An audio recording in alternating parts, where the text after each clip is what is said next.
हम लोग रिवाइज करने जा रहे हैं और जानने जा रहे हैं कि वर्ल्ड वार टू जब हुआ तब इंडिया में क्या सिचुएशन थी और जो इंडिया स्ट्रगल फॉर इंडिपेंडेंस है वहाँ क्या हो रहा था, उस समय क्या हो रहा था। तो हमें सबको मालूम है कि 1935 में एक एक्ट पास होता है जिसको हम गवर्नमेंट ऑफ इंडिया एक्ट 1935 कहते हैं। ठीक है, उसके बाद क्या होता है, उसके तहत इलेक्शंस होते हैं 1937 में। और इस इलेक्शन में कांग्रेस जितनी प्रोविंसेस थे, लगभग 11 प्रोविंस थे, उसमें से 7 में सरकार बनाने के लिए रेडी हो जाती है और उसको बहुमत भी मिलती है, जो कि बहुत ही बड़ी बात होती है। ठीक है, और जानने की बात यह है कि मुस्लिम लीग जो थे उनके कैंडिडेट उतने नहीं जीत पाते और किसी भी जगह वो अपने दम पे सरकार बनाने की योग्य नहीं रहते हैं उस इलेक्शन में। इसी तरह कांग्रेस को जब चाबी मिलती है सत्ता की उस समय 1937 में, तो उसको एक अपॉर्चुनिटी मिलती है कि क्यों ना हम अपने अपने प्रोविंस में अच्छा काम करें और एक जागरूकता बता पाएं, लोगों को जगा पाएं कि एक अच्छी गवर्नेंस होती क्या है और जब भारत आज़ाद हो जाएगा तो उसको कैसा गवर्नेंस मिलेगा। तो उसके लिए वो काफ़ी चीज़ करते हैं, पीजेंट रिफॉर्म्स लाते हैं, इंडस्ट्रियलाइजेशन लाते हैं, सिविल रिफॉर्म लाते हैं, एजुकेशन रिफॉर्म्स लाते हैं, काफ़ी चीज़ वो करके दिखाते हैं और जनता में एक ये मैसेज जाता है कि अगर अपनी सरकार रहेगी तो कितना अच्छा होगा, कितना अच्छा काम हो सकता है। उसके बाद जैसे जैसे सरकार चलती रहती है 1939 का समय आ जाता है और इसी समय वर्ल्ड वार छिड़ जाता है। जर्मन अटैक कर देता है पोलैंड पे और इटली में मुसोलिनी और जापान में मोनार्की और जर्मनी में तो मालूम ही है हिटलर का राज चल रहा होता है और वर्ल्ड वार टू छिड़ जाता है। और बिना बताए, बिना किसी कंसल्टेशन से, बिना किसी से पूछने की जरूरत ना समझते हुए ब्रिटिश इंडिया को पार्ट बना देता है वर्ल्ड वार का और अपना एलाई बना देता है। मतलब ब्रिटिश के साथ इंडिया भी लड़ रहा है वर्ल्ड वार टू के लिए। और इससे नाराज हो जाती है कांग्रेस और कांग्रेस को लगता है कि बिना पूछे हम इलेक्टेड गवर्नमेंट यहाँ चल रही, बिना किसी कंसल्टेशन के वर्ल्ड वॉर टू में आप कैसे शामिल हो सकते हैं। और उस समय की पॉलिटिकल मोरालिटी देखिए, सारी की सारी गवर्नमेंट एक बार में रिजाइन कर देती है प्रोटेस्ट करते हुए और रेजिग्नेशन के बाद वो डिमांड करती है कि भाई ब्रिटिशर्स आप अपना वार एम तो बताइए। और दूसरा कहती है कि एक रिस्पॉन्सिबल गवर्नमेंट इंडिया को ट्रांसफ़र करिए, तो वो गवर्नमेंट डिसाइड करेगी कि हमें वार में जाना है या नहीं जाना है। इसमें कई मत रहते हैं। गांधी का कहना होता है कि हमें इंग्लैंड को सपोर्ट करना चाहिए, ब्रिटिश को सपोर्ट करना चाहिए, क्योंकि वो लड़ रहे हैं फासिज्म के खिलाफ, नाजिज्म के खिलाफ, जो कि ह्यूमैनिटी के एकदम अगेंस्ट है। सुभाष चंद्र बोस बोलते हैं कि भाई इससे अच्छा मौका तो मिल ही नहीं सकता, आपस में लोग लड़ रहे हैं, हमें ब्रिटिश को उखाड़ फेंकना चाहिए। और जवाहरलाल नेहरू का स्टैंड ये रहता है कि fascism and imperialism and Nazism are given by capitalism, but is not going to support the war and is not going to say anything against the war। मतलब वो न्यूट्रल रहना चाहेंगे, क्योंकि ये तीनों चीज़ फासिज्म, इंपीरियलिज्म मतलब ब्रिटिशर्स, और fascism या नाजिज्म जो तानाशाह लोग थे वो कर रहे थे, दोनों आपस में लड़ रहे थे। लेकिन तीनों की जननी कौन है? कैपिटलिज्म। तो हम सब जानते हैं जवाहरलाल नेहरू एक सोशलिस्ट लीडर थे, तो वो क्या करते हैं कि भाई हम किसी के साथ नहीं रहेंगे। उसके बाद रामगढ़ में एक सेशन होता है, उसमें कांग्रेस अपने डिमांड को रिपीट करती है कि transfer the power to Indians and declare your war aims. इसके बाद वाइसरॉय आते हैं निम्नलिखित को और अगस्त ऑफर करते हैं, अगस्त में एक ऑफर करते हैं, अगस्त के मंथ में, कि हम डोमिनियन स्टेटस देंगे, मतलब एक देश बनाएंगे जो कि ब्रिटिश क्वीन, या आज के डेट में तो क्वीन थी, अब जैसे किंग हो गए हैं, या वहाँ की मोनार्की के अंडर में वो काम करेंगे। और expansion of viceroys executive council with more Indian installed into it, मतलब कि जो उस समय की कैबिनेट मिनिस्ट्री होती है, जो आज कैबिनेट मिनिस्ट्री होती है, उस समय उसको कहा जाता था वाइसरॉयज एग्जीक्यूटिव काउंसिल। उसमें इंडियंस को ज़्यादा लेंगे और उसको एक्सपैंड भी करेंगे। Formation of constitution assembly, if minority does not accept this constitution assembly then another constitution assembly will be framed. Lahore में 1940 में मुस्लिम लीग अपना अलग ही राग अलापने लगती है और पाक रेजोल्यूशन पास करा देती कि हमें पाकिस्तान बनाना है कुछ भी करके। 1940 में कांग्रेस ये सारी ऑगस्ट ऑफर को रिजेक्ट कर देती है, क्योंकि इसमें आप देख सकते हैं कि जिसको नहीं पसंद है उसके लिए अलग कॉन्स्टिट्यूशन या डोमिनियन स्टेटस, मतलब पूर्ण आज़ादी ना देना, ये सब पॉइंट लोगों को सही नहीं लगता और वो इसको रिजेक्ट कर देते हैं। तो नेक्स्ट स्टेप क्या बचता है कांग्रेस के पास प्रोटेस्ट करने का, क्योंकि नेहरू जी कह चुके हैं कि हम ना अगेंस्ट हैं और ना हम साथ हैं इस वॉर के। तो वो क्या करते हैं, अपना ये ऐसा समय होता है जहाँ पे कांग्रेस को अपना स्ट्रेंथ भी दिखाने का चाहिए, ऐसा ना लगे कि कांग्रेस कमज़ोर हो गई है और साथ में ब्रिटिश के अगेंस्ट भी नहीं कर सकती। तो वो एक न्यूट्रल डिमॉन्स्ट्रेशन करती है जिसको हम कहते हैं इंडिविजुअल सत्याग्रह। इससे दो चीज़ तो वेरी क्लियर हो जाती है, बहुत ही क्लियर हो जाती है कि भाई हम वर्ल्ड वॉर में ब्रिटिशर्स के साथ नहीं हैं और कांग्रेस कमज़ोर भी नहीं है। वो चाहे तो अभी बहुत मास मूवमेंट कर सकती है, लेकिन ऐसा नहीं करेगी, क्योंकि वो ब्रिटिशर्स जब वो नाजी और फासिज्म के खिलाफ लड़ रहे हैं तो उनके अगेंस्ट नहीं जा सकते, क्योंकि हमारा भी ये एक मानना है कि फासिज्म नाजिज्म को हराना चाहिए। उसके बाद इंडिविजुअल सत्याग्रह शुरू होता है। इसमें क्या होता है कि एक अकेला आदमी सरकार के जो लड़ाई चल रही है उसके अगेंस्ट बोलेगा और जाके अपनी गिरफ्तारी देगा, गवर्नमेंट को एक्सपोज करेगा। ठीक है, in this individual satyagraha anti war speeches were made and then they were arrested. सबसे पहले अपनी स्पीच दी थी आचार्य विनोबा भावे ने। उसके बाद जवाहरलाल नेहरू, दिल्ली चलो का नारा भी यहीं दिया गया था कि भाषण देते थे सबको दिल्ली में जाना है और वहाँ पे अपनी गिरफ्तारी देनी है। 41 से 42 तक ये सब चल रहा था और बहुत सारे लोग गिरफ्तार हो रहे थे। 42 में क्या होता है, जर्मन अटैक कर देता है रशिया को और दिसंबर में Japan attack USA Pearl Harbor पे अटैक कर देता है और एंट्री हो जाती है यहाँ पे यूनाइटेड स्टेट्स की, और ये टर्निंग पॉइंट होता है। यूएस अभी तक सामने नहीं आ रहा था इस वॉर में, लेकिन उसको जब छेड़ा गया तो वो भी इस वॉर में कूद गया। वर्ल्ड वॉर 2 और भी भयानक हो जाता है और ये दोनों यूएस और रशिया एलाइड पावर को ज्वाइन कर लेते हैं ब्रिटिश और फ्रांस के साथ।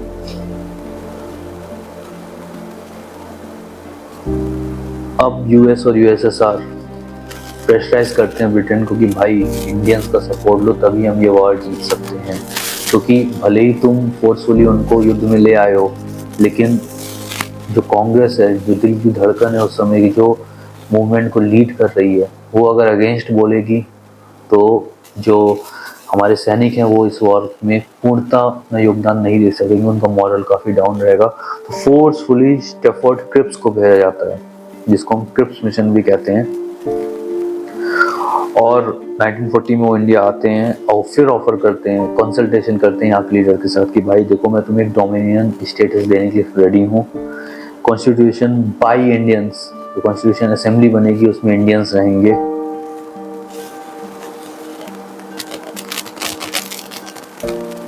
और अगर कोई प्रोविंस इस कॉन्स्टिट्यूशन को नहीं एक्सेप्ट करता तो एक सेपरेट असेंबली उसके लिए बनाई दी जाएगी।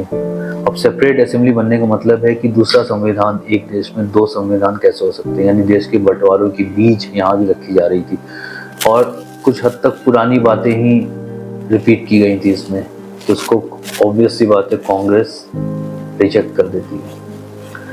Rejected by the government, Gandhi ji set post dated cheque है, ये पोस्ट डेटेड चेक है कि बाद में इसको भुनाया जा सकता है, इनकैश किया जा सकता है। और कोई उसमें ऐड कर देता ये पोस्ट डेटेड चेक तो है, और वो भी डूबते हुए बैंक का। But Muslim League accept this separate dominion status, separate constitution assembly and dominion status, क्योंकि उसको तो चाहिए था कि पाकिस्तान जल्दी बने, क्योंकि ऑलरेडी 1914 में उसने पाकिस्तान रेजोल्यूशन पास करा दिया था मुस्लिम। साउथ ईस्ट एशिया की तरफ से वहाँ वो कंट्रीज़ को हरा के असम के थ्रू इंडिया में घुसने की कोशिश करता है, और इंडिया बहुत ही डिमोरलाइज हो जाती है। 1942 में एक बहुत ही बड़ा फेमिन आया रहता है बंगाल में, the great famine of 1942। Man made famine होता है, जो ब्रिटिशर्स होते हैं सारा खाना अपने सैनिकों के लिए भेज देते हैं, अपने लोगों के लिए भेज देते हैं, डाइवर्ट कर लेते हैं, लोग भूखे मरने लगते हैं। आप पिक्चर देखेंगे नेट पे तो आपको दिखेगा कि ज़मीन से चावल बिन बिन के लोग खा रहे हैं और लोग मर रहे हैं भूख के कारण। इतना डिमोरलाइज हो जाता है। उधर से जापान अटैक करने वाला रहता है इंडिया को। अब सोचिए अगर ब्रिटिशर्स का रूल है और जहाँ पे एक आज़ादी मिलने की संभावना थी, उसके बाद जापान जब इधर से अटैक करेगा तो वो अब रूल करेगा, वो तो और भी भयावह होंगे, क्योंकि हमारे कल्चर के बारे में भी वो नहीं जानते। तो जब उनका रूल होगा तो क्या होगा, लोग इस बात को सोच के डर रहे थे। अब ऐसे समय में इंडिया को मॉरल बूस्टअप की बहुत ज़रूरत थी और एक लीडरशिप की ज़रूरत थी। और जब भी इंडिया को इस स्ट्रगल में लीडरशिप की ज़रूरत पड़ी है तो महात्मा गांधी ने लीड किया है। और अब वक्त आता है बहुत ही फेमस क्विट इंडिया मूवमेंट का। कांग्रेस वर्किंग कमेटी को वार्धा में 1942 में बुलाया जाता है और गांधी को ऑथराइज किया जाता है कि भाई अब इंडिविजुअल सत्याग्रह से काम नहीं चलेगा, ब्रिटिशर्स हमारी बात मान नहीं रहे हैं, क्रिप्स मिशन फेल हो चुका है और गांधी जी आप लीड करिए, कुछ रास्ता दिखाइए, जैसे आपने पहले एनसीएम में दिखाया था, नॉन कोऑपरेशन मूवमेंट, या सीडीएम सिविल डिसोबीडियंस मूवमेंट में दिखाया था। अगस्त 8 को 1942 में ग्वालियर टैंक के ग्राउंड है, वहाँ पे मिलते हैं ऑल इंडिया कांग्रेस कमेटी के मेंबर्स और एक क्विट इंडिया रेजोल्यूशन पास होता है। गांधी नारा देते हैं मंच पे कि करो या मरो, डू और डाई। ग्वालियर टैंक मैदान आज अगस्त क्रांति मैदान के नाम से जाना जाता है। Gandhi and other were arrested and sent to different part of India. Different jails में उनको डाल दिया जाता है उसी रात को, क्योंकि वॉर चल रहा होता है। वॉर में आपको मालूम है कि आप अगर ब्रिटिश के खिलाफ, जो गवर्नमेंट है आज की, उसके खिलाफ ही अगर आप छेड़ दोगे युद्ध, देशद्रोही कहलाएगा और सेडिशन कहलाएगा, और इसके चलते सबको जेल में डाल दिया जाता है ताकि ब्रिटिश अपने घर में ही, तब तो घर माना जाता था क्योंकि उनकी गवर्नमेंट यहाँ पे, तो वहीं ही ना वॉर फेस करे। अब जब सब लीडर्स जेल में चले गए, गांधी जी को आगा खान पैलेस में रखा जाता है, और जब जेल में चले जाते हैं तो चारों तरफ अफरा तफरी फैल जाती है, क्योंकि लीडरशिप नहीं रह गई। कोई भी मूवमेंट होता है तो उसके लीडर की बहुत ज़रूरत होती है। अगर लीडर नहीं है तो इतनी एनर्जी आप भर दिए हैं यहाँ के लोगों में, तो एनर्जी कहीं ना कहीं तो रिलीज होगी और उसको सही डायरेक्शन दिखाता है लीडरशिप। बट लीडरशिप तो सब अरेस्टेड थी, तो क्या हुआ कि बहुत ही ज़्यादा वायलेंस फैल गया। ट्रेन को डिरेल करने लगे, पुलिस स्टेशन को जलाने लगे। ब्लडलीस्ट था ये। 1857 में जो क्रांति हुई थी वो सबसे ब्लडलीस्ट मानी जाती थी। उसके बाद ये क्विट इंडिया मूवमेंट को माना गया। पूरी अफरा तफरी मच गई, हर तरफ खून खराबा होने लगा क्योंकि लीडर थे ही नहीं। और तो और जहाँ जहाँ मौका मिला वहाँ पैरेलल गवर्नमेंट स्टार्ट हो गई। आज़ादी मान ली गई कि हम इस एरिया को आज़ाद करा दिया और यहाँ पे एक पैरेलल गवर्नमेंट चलेगी। जैसे बलिया में चिट्टू पांडे ने पैरेलल गवर्नमेंट चलाई, अच्छी गवर्नमेंट चलाई, अपने जो आसपास के लोग हैं उनकी हेल्प की। बंगाल में तामलुक में भी पैरेलल गवर्नमेंट चली। इसी तरह महाराष्ट्र में सतारा में नाना पार्टी और वाई.बी. चौहान के जरिए पैरेलल गवर्नमेंट चली और कुछ दिन तक चलाए। उसके बाद ब्रिटिश ने वापस उसको कब्जे में ले लिया। उसको प्रतिया सरकार भी कहते थे। और तो और अंडरग्राउंड एक्टिविटी बहुत बढ़ गई। आदमियों ने नहीं, महिलाओं ने भी बहुत अंडरग्राउंड एक्टिविटी की, छुप के क्विट इंडिया मूवमेंट को सपोर्ट किया।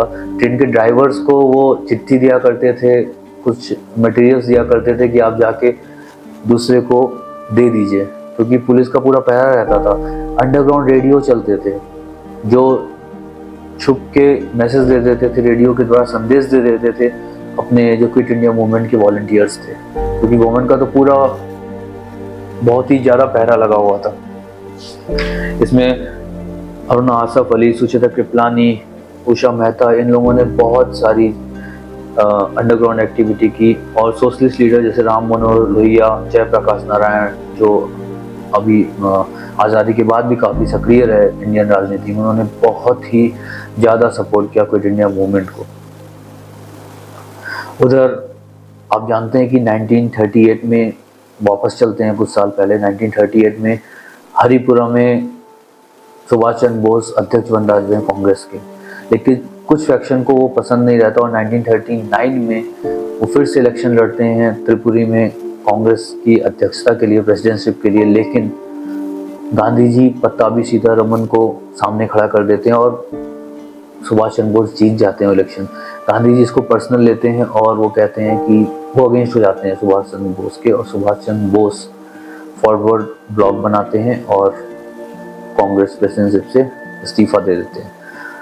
तो फॉरवर्ड ब्लॉक के द्वारा वो काफ़ी ब्रिटिशर्स के खिलाफ अपना काम करते रहते हैं। उसके बाद वो चले जाते हैं जापान की मदद से इंडिया को आज़ाद दिलाने की कोशिश करते हैं। होता क्या है कि मोहन सिंह आईएनए बना लिए होते हैं तब तक मलाया में, जिसे हम मलेशिया कहते हैं। और वो क्या कहते हैं, जापान, वहाँ मैंने बताया था कि साउथ ईस्ट एशिया से जापान जीतते हुए इंडिया की तरफ बढ़ रही थी। तो मलाया में वो जापान से मोहन सिंह रिक्वेस्ट करते हैं कि भाई मुझे कुछ प्रिजनर ऑफ वॉर दीजिए, जो इंडियन प्रिजनर ऑफ वॉर है, क्योंकि इंडियन तो ब्रिटिशर्स की तरफ से, तो जो ब्रिटिश को हराया तो कुछ अपराधियों को उन्होंने कब्जे में ले लिया था कि वो आप मुझे दीजिए, हम उनको यूज़ करेंगे ब्रिटिशर्स के खिलाफ लड़ने में, क्योंकि वो ट्रेंड है और उनके अंदर भी एंटी ब्रिटिश सेंटिमेंट्स हैं। तो फिर उसके बाद क्या होता है कि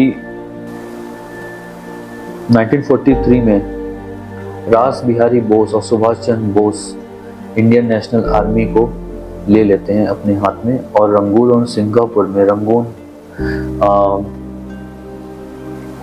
म्यांमार में जिसे बर्मा कहते हैं आज, और सिंगापुर में ये हेडक्वार्टर ऑफ आईएनए बनाते हैं 1943 में।